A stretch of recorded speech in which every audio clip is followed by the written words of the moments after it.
Welcome back to Ecom Growth Insider, the show where we get into what's actually working to scale D2C brands profitably. Today's guest is Andrej Foxwell, someone who's been running Meta ads since basically the beginning and who now runs Foxwell Founders, one of the highest operator communities that I've ever seen. Between the members, they're spending hundreds of millions, even $500 million per month on Meta. So Andrej sees patterns across tons of accounts and not just one brand. In this episode, we break down what's changed from the 2021 Meta era to 2026, why campaign structure matters less, why small iterations don't move the needle anymore, and why the real advantage is now your creative system and having the ability to ship net new concepts consistently. If you're scaling Meta or stuck at a plateau and you're not sure whether it's your offer, your messaging, or your creative, this episode is a must listen. Let's jump in. Andrej, quick intro for the people who don't know you. Like, what do you do in your day-to-day now? Yeah, so my name is Andrej Foxwell. I've been running Facebook ads really since they were invented, and I ran an agency for many years. And my day-to-day now is I run the Foxwell Founders community, which is the biggest collection of direct response digital marketers that are Meta forward in the world. We spend $500 million a month on Meta alone, and we have representatives from 30 countries, or members from 30 countries. So it's pretty cool. It's a great group, and that's primarily what I do. I do that. I do agency owner consulting. I do agency employee consulting, and then I audit accounts as well. So, and do a lot of consulting on Meta accounts. So, yeah, Meta's been my professional life for many years now. So I'm excited to be here. Thanks for having me. Yeah, thanks for being here. Yeah, the community is amazing. It's crazy what you've built, and it's like, honestly, I think the highest signal like operators community that I've ever seen, that I've ever been a part of. Oh, I appreciate that, man. What was the original reason that you started it? Yeah, I started it because I was lonely, really. It was the pandemic, and it would be 5 years ago. We're recording this in March of 26, so it'll be 5 years in June of 26. And it was just like we felt lonely, and I felt like there was an opportunity to bring together some of my favorite people that wasn't on X, basically. And we'd had a Facebook group for a long time called Facebook and Instagram Pro Ad Buyers Group, which maybe some of you may remember, but that was where it started. And I was like, I love this kind of stuff. And so let's just see where it goes and see where it starts. And that's basically how it got going. And it was totally like on a whim. I walked downstairs and talked to my wife and my business partner, and I was like, I'm going to think we should start this. And she's like, all right, like, sounds good. And we have, and it's been awesome. And I love the work. I love doing it. It's totally, if you've ever heard of the phrase EK guy, it's that for me, right? It's like something that is good for the world, that makes me money, that, I have a unique skill set at. And so I love doing it, supporting people and helping them navigate the challenges of D2C Meta world, is something that I was alone in for a long time. So to have people to talk about it with and talk to is huge, right? I mean, it just helps you feel like you're not crazy at a minimum. And then we can help grow people's businesses too. I mean, it's amazing what we've been able to do in terms of helping people acquire other agencies in the community or hire people from the community or whatever, right? I mean, whatever it is you're looking to do, that's my goal, is to help you achieve that. Yeah, that's amazing.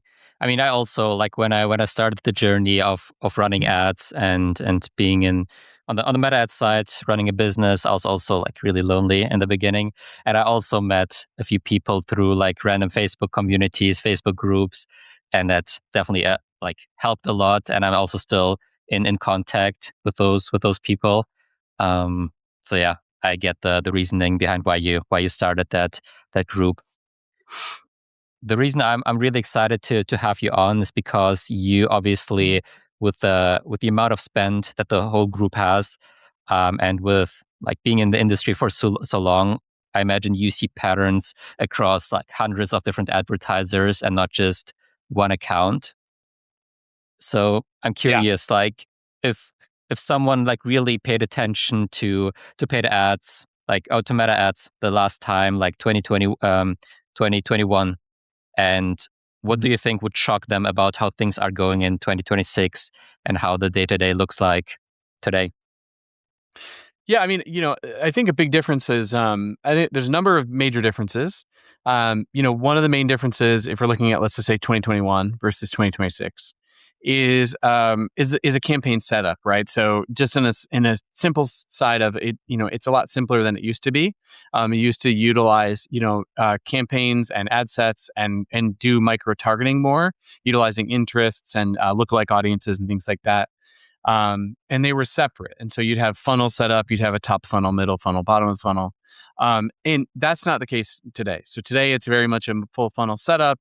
In many cases, you're throwing all creative in one, or you're throwing it in a, in a consolidated setup, and that can be done in a lot of different ways.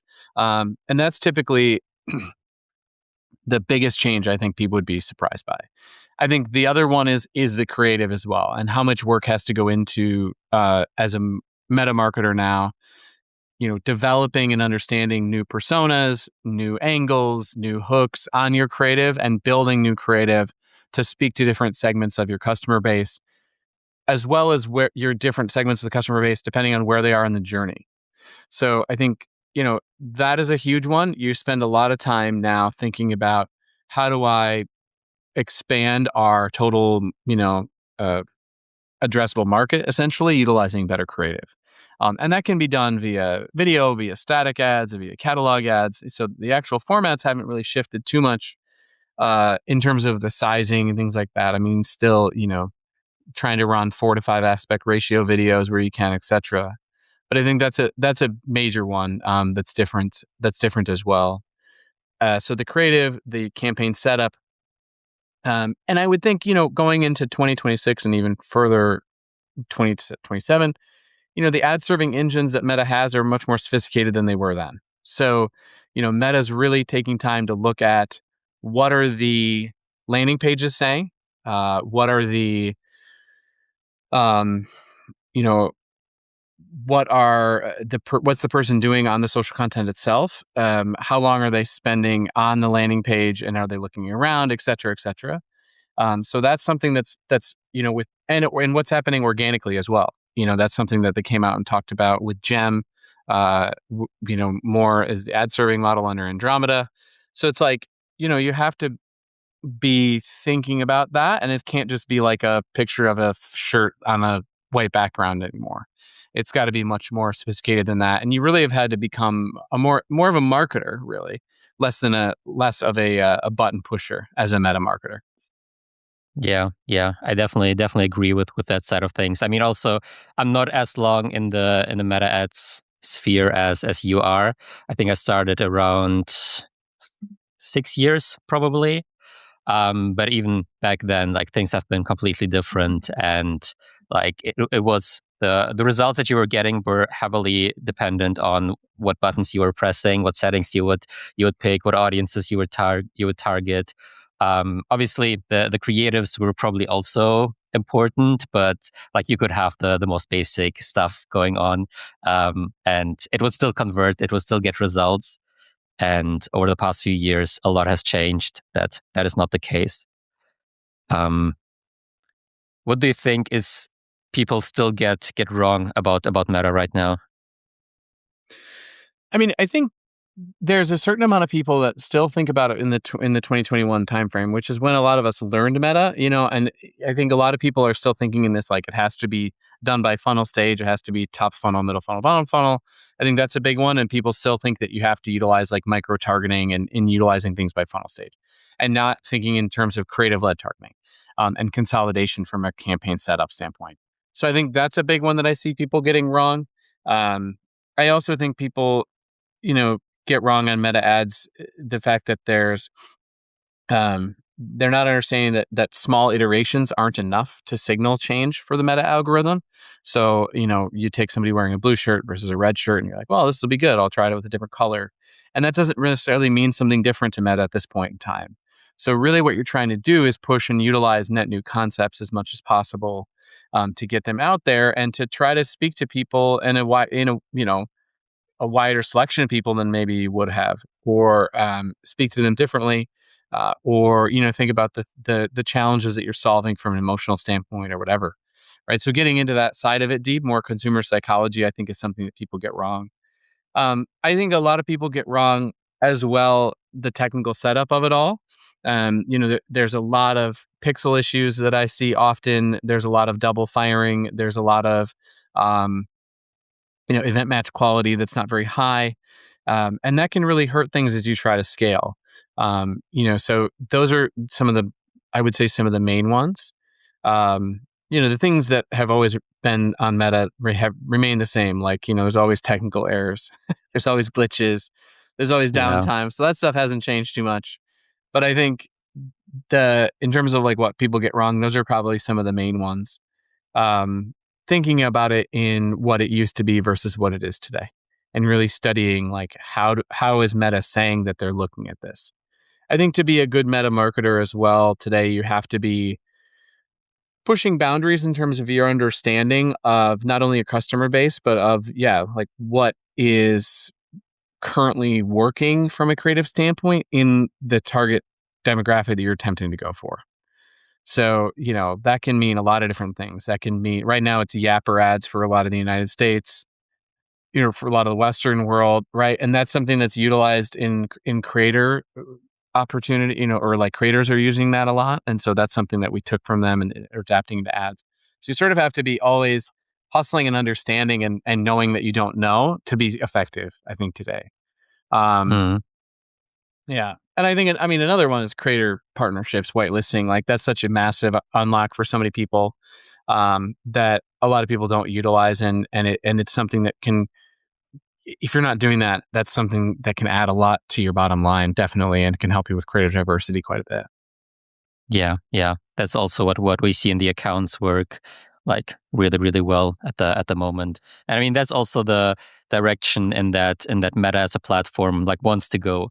Like they want their ads to be as close to the organic content as possible, and ideally for the ads to not look like ads, because that's how they, for their users, they make sure that the experience of using the app is seamless and they enjoy it, because no one wants to just see a bunch of ads on the platform. So it makes Right. sense that they're pushing like the partnership ads. Totally. And I'm curious, do you still see like any use case in splitting up the account based on like funnel stages? Because I was just auditing an ad account yesterday where the brand was still doing that. And they had like different campaigns for different stages of the buying journey with even different conversion goals. What I probably did like the last time 3 or 4 years ago. Like since then, I've Yeah. not been doing that. So I'm curious to hear your thoughts.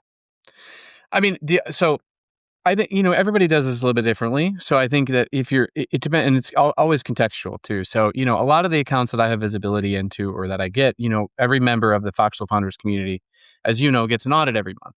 And so, I see a lot of audits that come from accounts that are targeting the US because there's a lot of folks that's where the most high value users are. Okay. So if we're talking about an account in the US and we're talking about that they're spending $100,000 a month or something like that, um, that that sense can lean towards more consolidation, and I think you may have multiple campaigns where you're testing creative, or maybe you're going to go ABO setup and you're going to dump everything into an ABO, or you're going to go CBO and you're just going to, when you have new stuff, you'll just launch a new ad set within the CBO and you're just going to keep increasing the budget. I don't think the campaign containers are necessarily going to be relevant like moving forward in a huge way. When we think about looking at funnel stages, Meta doesn't care. Meta has come out and said, we don't care what you do in your campaign containers. It makes no difference to us. We're looking only at the targeting. And we're looking at we're looking only at the creative. And we're looking at what you're saying and where people are.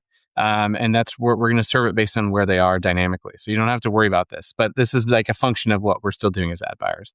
I think because it's what we thought that's what we used to do all the time. So that's like that. So I think that it's not necessarily that important anymore.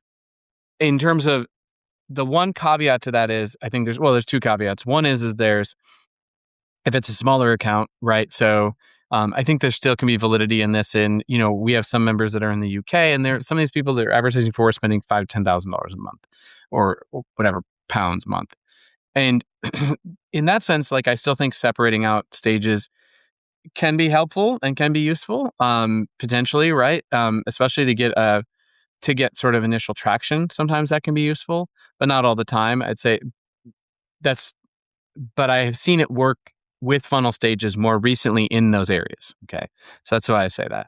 I think the other one is with dynamic product catalogs. If you're running a dynamic product catalog and you're customizing it, you could separate that out. That doesn't necessarily need to be sitting in the same campaigns as everything else, but it totally could. I mean, it's to me, it's like I like separating that out because it serves a little bit differently, it lives a little bit differently.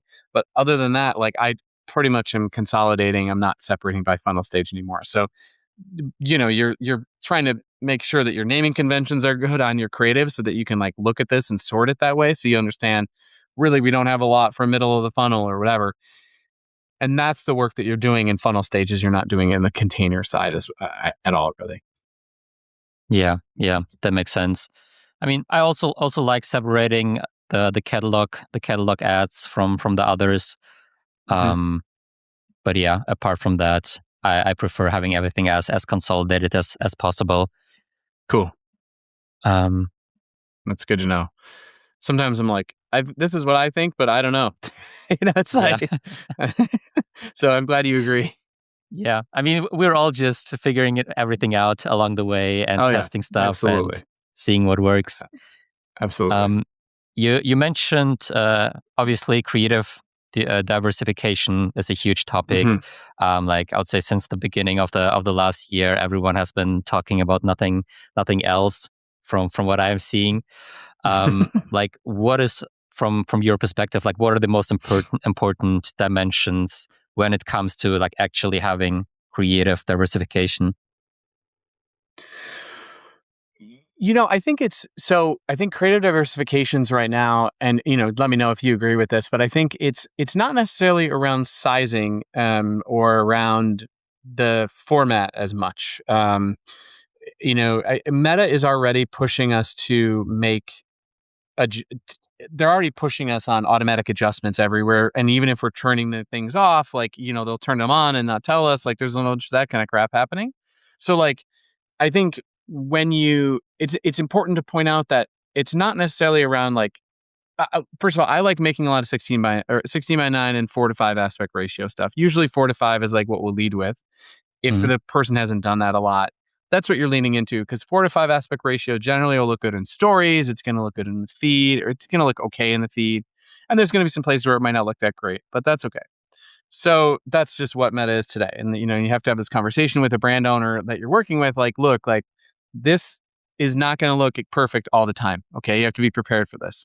So I think that's one. So I think when we're talking about creative diversity, we're not talking about sizing really. We're not talking about even necessarily the type. It's more around how are you speaking to people and what types of ads are you making that are different. So, we're looking at one where the founders got the iPhone and they're talking about a sale and everything to a high production ad where we're talking about the product quality and how it fits. Right. Like it's, I think you have to have that type of thinking and you have to approach it that way where you're pushing as much as possible on the button of this is different, this is unique, and it's not something that the audience has seen before. And if it's speaking to different stages of the customer journey, even better. So we don't talk about it enough, and I think we always should. Is like there's all these stages of like there's problem aware, problem unaware, solution unaware, brand unaware, brand aware. Like you have to take people from they don't have any idea they even have this issue all the way to like knowing who the hell you are. So that's kind of like a baseline of beginning at first. And then it's going into like, are we talking about a founder connection? Are we talking about how this solves an issue for somebody, et cetera? And that's really what we're doing with creative diversity. So I think, right now, I do think for the most part, video is still quite good if we're talking about in a main driver of revenue for a lot of folks because it's video formats generally are great for giving you the energy and the time to explain what this is or what it might be, and it depends on what kind of type of product you're selling, of course, but I think that's big. I think that if you're trying to sell to, let's just say like you know baby boomers in the United States,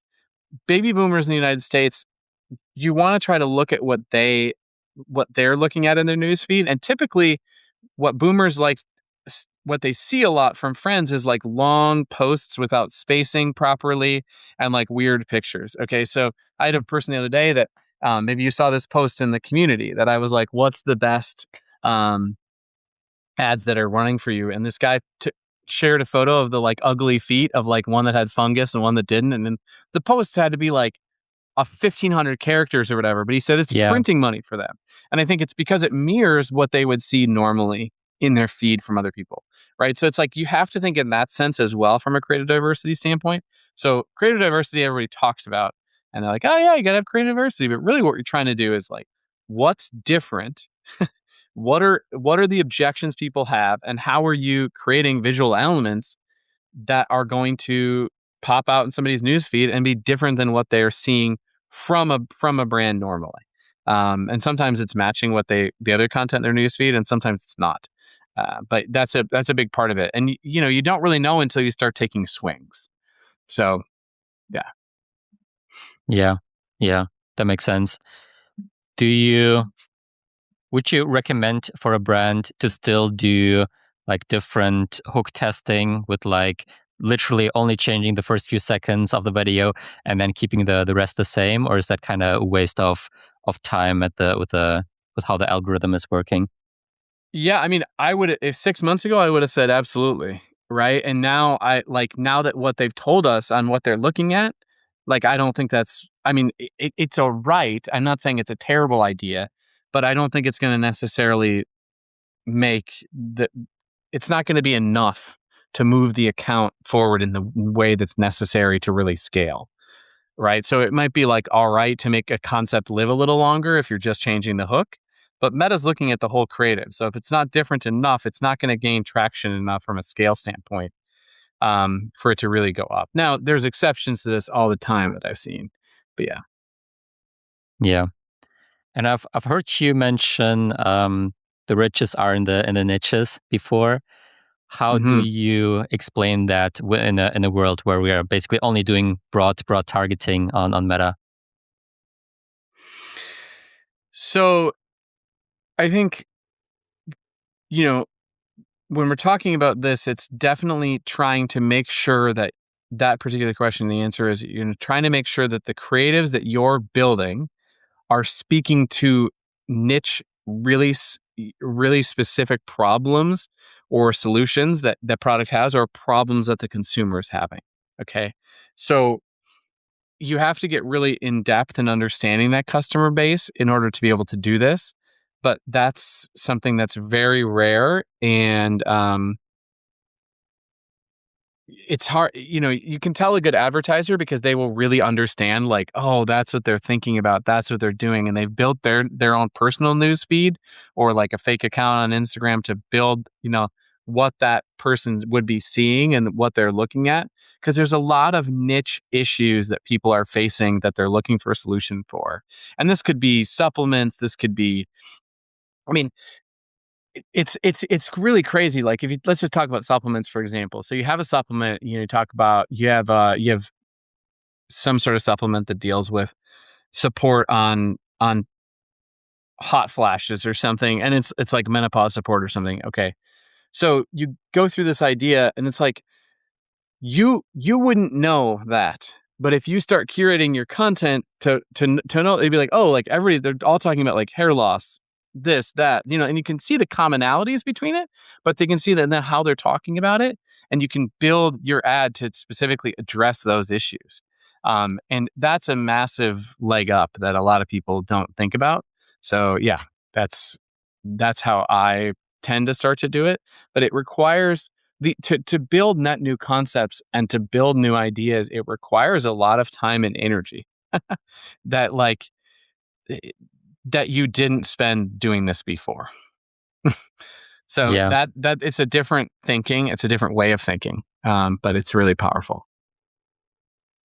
And then so you basically you have like different problems, and I assume also related to that different target demographics, like the different dream buyers that you want to target, and then you basically make sure that the creative, the content that you create, speaks exactly to those people that have that specific problem, and then I assume you can create a big variety of different creatives based on like matching those different problems that they have with the different personas that you want to target.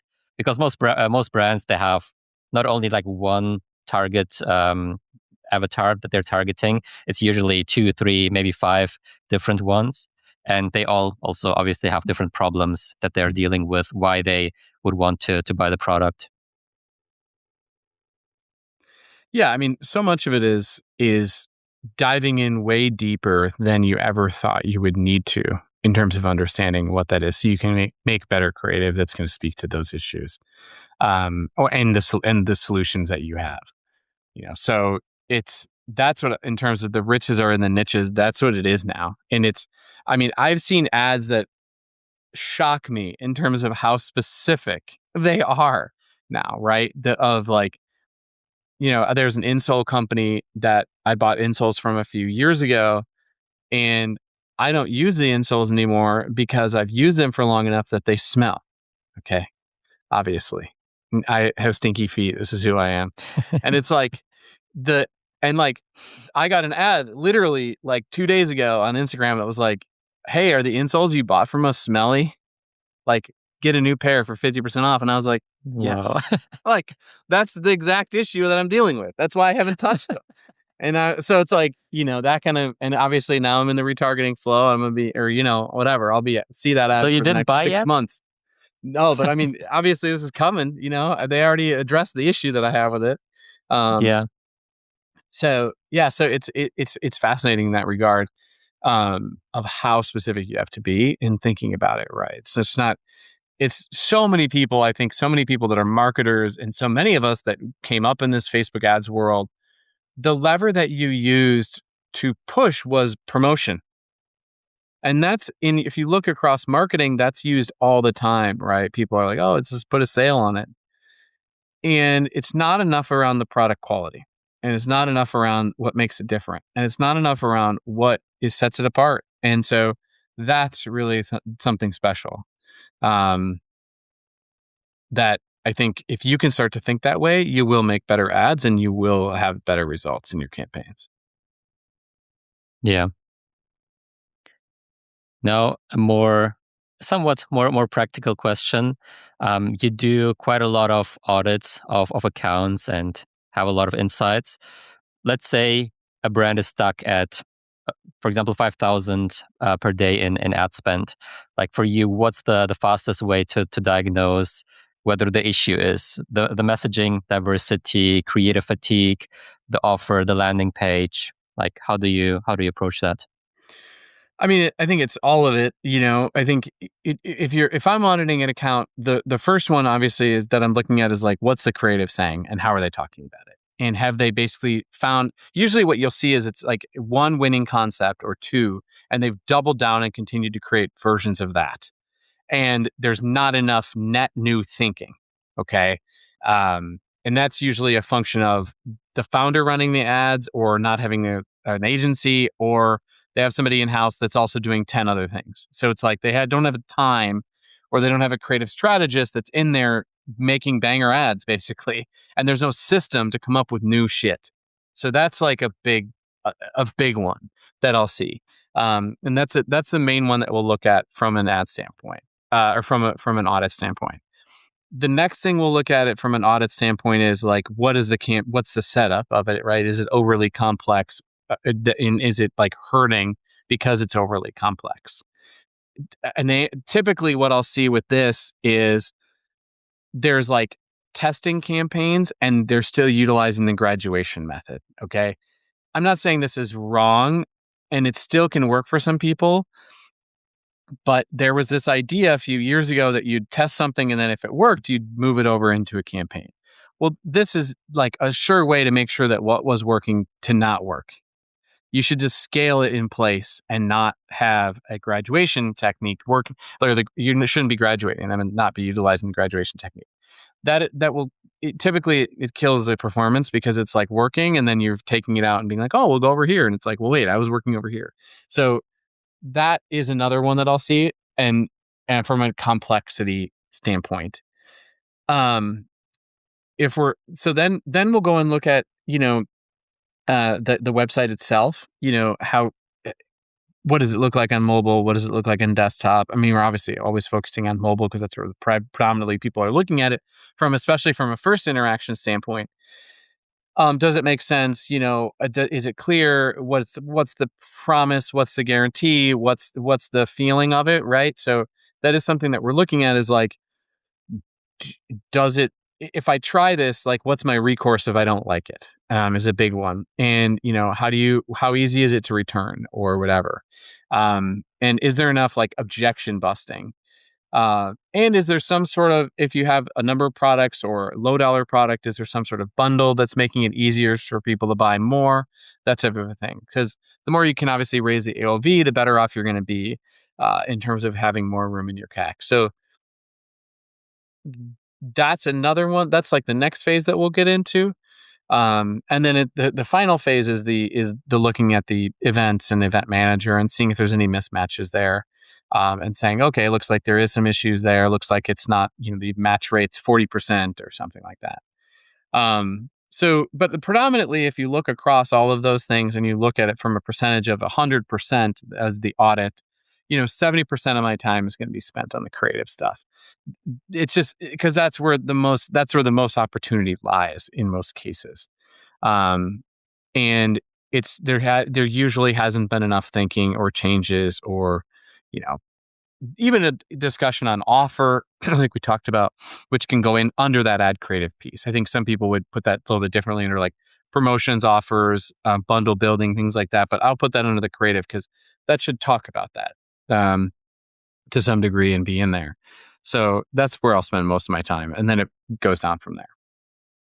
Yeah, I generally agree. The only difference that I personally do is I always start with the pixel and the tracking, just to Yeah, be yeah. sure that the data that I'm looking at is actually accurate It's and like actually real. Yeah, that's a good call. Well, I'll start doing that now. It's a good idea.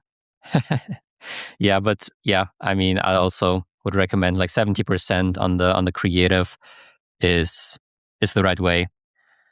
Um, for like let's say an e-commerce brand wants to improve their creative game, and they're struggling with that. They know that that's the problem, which leads to them not being able to scale.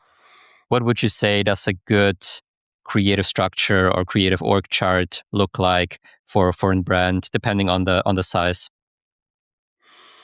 I mean, if you've identified that creative is the issue for you, the first thing that I would recommend that you get a creative audit from like 3 different great advertisers. Okay, get a creative audit, have them look at it, pay them for it. Not just some, hey, can you look at this? Like, pay $1,000 for it or whatever to have them come in and look, and you will have then a roadmap of like, okay, this is some of the ideas that we can try. These are some of the things that we need.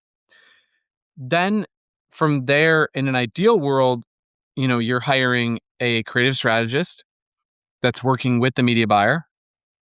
And you're then also probably hiring a video editor part-time, or some sort of editor. Those are typically the 2 main ones that we'll see right away, that really can have an impact, because what you're trying to get at is net new concepts.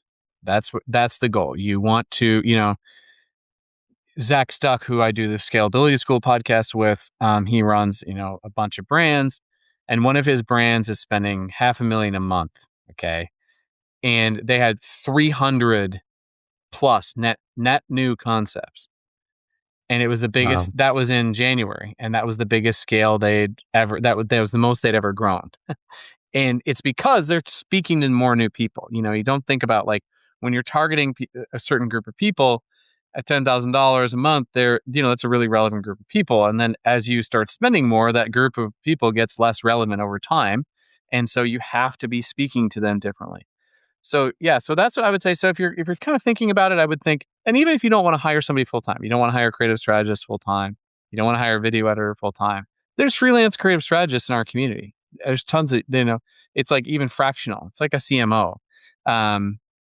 But I would encourage you to think about that becoming a full-time position in 2026, because if you want to win and Meta's the biggest arm for you, you're going to have to crank that up. Yeah. And in your opinion, what should the day to day or the week to week of a creative strategist look like, and how should basically the time be allocated if you have someone full time for that? Yeah. So in an ideal world, the creative strategist is speaking to the media buyer and then utilizing and understanding what are the results coming from, usually using a tool like Motion, right, to identify what are the results, what are people looking at, how are they performing, and then basically spending a certain, let's just say that's 20%, 25% of the day, probably, right, analyzing, making sure that you understand maybe 10 to 25% depending on the day. And then another percentage is going and understanding, uh, doing customer research. So digging into, new angles, new personas they might be going after or thinking about, and developing briefs around those particular areas. So that's 20%, or 25%.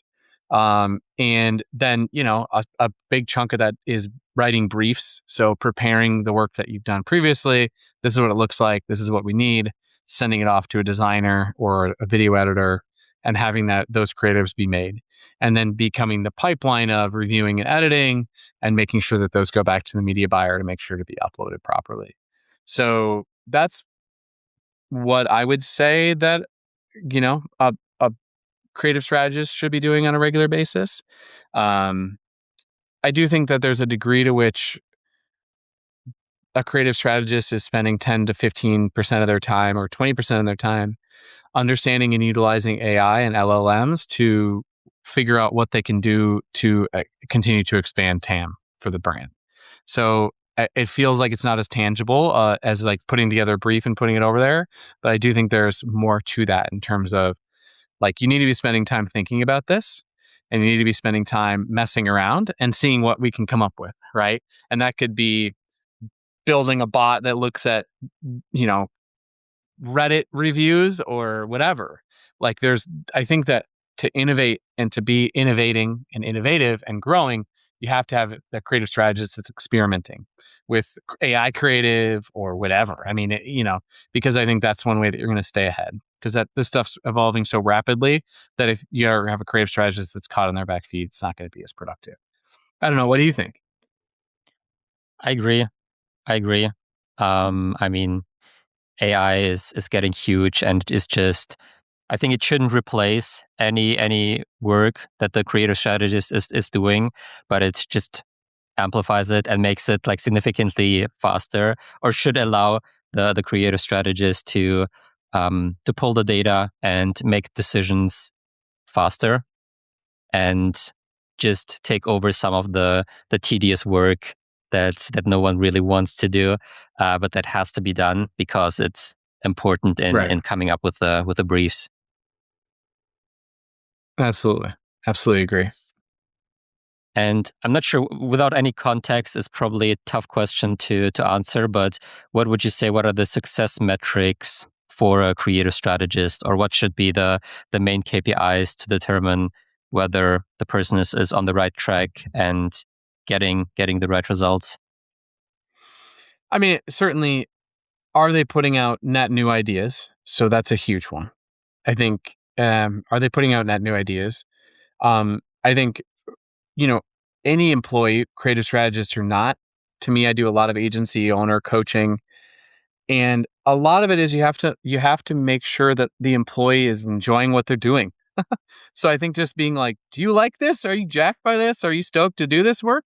And I think if they are, that's a massive sign that you have the right person in the right seat. So if they are excited and they're like, did you see this? Did you see it working? And they're excited when something that they're building performs. That's a massive win for you. So I think that's another success metric. And then of course, yeah, performance, right? I mean, I don't think it should be all that they do. It should to be tied to performance, because so much of what the job is like getting throughput, making sure there's a creative system built, and making sure that it's creating that new concepts. But it's like, it should be some of it that they should be like, yeah, we have wins, and that's awesome, and I'm excited about that.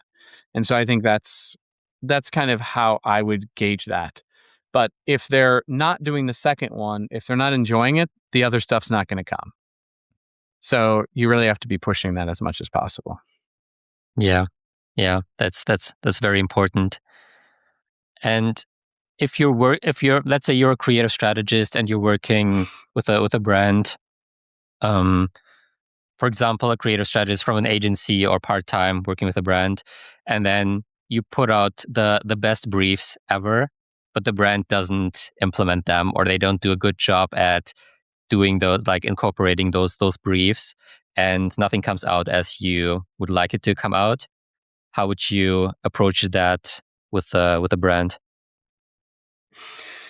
Yeah, I mean, you have to it's a two-way street. It's just like any other relationship. You both have to work, and you have to make sure that that brand is understanding that to be successful, if they're the ones creating the ads and you're just briefing, that you have that, they have to pull their weight. And if they're unable to, that's not going to make them successful, and it will be hindering their results. So I think that's a massive one. Um, and I think you have to be very conscious of that and be clear about that in the communication with that brand. Look, you got to pull your weight here. You've got to help us with this. And if you're unable to, and we just aren't going to see the results that you necessarily need. And so we really need you to pull that, and we'll let you know if you're not doing that, because we want this to work too, right? So I think a lot of times an agency or a consultant, if they're working with a brand, they're hesitant to be really honest with them because they don't want to lose the contract. But I also think that you're going to lose the contract eventually if you're not able to be honest and the brand is slowing down. And so I think you want to try to you can be honest, but you can be kind too, right? Just by being honest doesn't mean you have to be a jerk. You can be like, look, we need your help on this. And if you're unable to do it, who can we bring in, or how can we be supplemented with this? Because I'm just a creative strategist that's fractional. I can give you ideas of people we can work with to help create these things if you need that, right? So I think being honest about what you need to be successful is really big. And I think some of that too is scoping at the beginning and making sure that they understand the full scope, making sure that they understand this is what, what it's going to look like in terms of you being as best, doing the best job that you can. I think that's huge, to make sure that you're upfront about that with them. Yeah. Yeah. Because that's something that we have encountered, or I have already encountered a few times, is that we, for example, we work with a client to support them on the creative strategy, but they make the content in house, or they have another partner handling that aspect, and then we put a lot of like time and work into creating the creative briefs, and then they either don't do them at all or make them very, very poorly. And then just want like the next brief and don't even like, um, listen to our feedback, or not fully, or at least don't understand it in a way that we want them to understand it, which is why Right. I asked that question. Yeah, I think, you have to just be upfront, and you can say, look, I want this to be successful and I want to work with you guys for a long time. And right now I don't have the resources to be able to do that. And I'm not being supported in the way that I should be able to do that. And so what can we do to make that easier? I'm happy. Let's talk about adjustments. Let's talk about what you need to make this happen, because I want to scale you and you want to grow, but I don't have the resources to be able to do that. Right? Like, you're coming in to do a certain role, and they need to understand that. And if they don't, and they didn't from the beginning, then it's okay. You can walk them through it. You can talk them through it, and you can talk about the expectations and how it needs to change moving forward. Yeah, yeah. Across the top performers that you get insights in, that you see, the accounts that are spending a lot on meta ads, like what are the three patterns that you keep seeing in 2026? Um, I would say one is, it's like a uniqueness of product is big. There's a uniqueness to it. There's something about it that is different that people haven't seen or heard of before. That's a novelty that's easy to sell. So that's one. I think you look at something like fashion, it's really difficult. In order to succeed in fashion, it really has to be something that's really like different enough and unique enough that's going to help them scale in a serious way. So I think that it's like it has to be in a category that's very unique and different enough. That not all of it, there's the competition's low, et cetera, and there's a high, total addressable market. I would say from a meta ad standpoint, there's a creative system. So we've talked about this a lot, but there's a way that they are understanding and building new ideas, and they're implementing them in their campaigns. And usually they're aiming for a ton more than other people. So I talked about that 300 net new. That's crazy if you think about that, right? So there's a push on that lever significantly more than other competitors, that's making them successful. And I would say a third one is, somebody that is, they have someone running the campaigns, or sorry, they have someone that's, let's say, overseeing the e-commerce side of it, that also is really good at understanding the financial metrics around each product.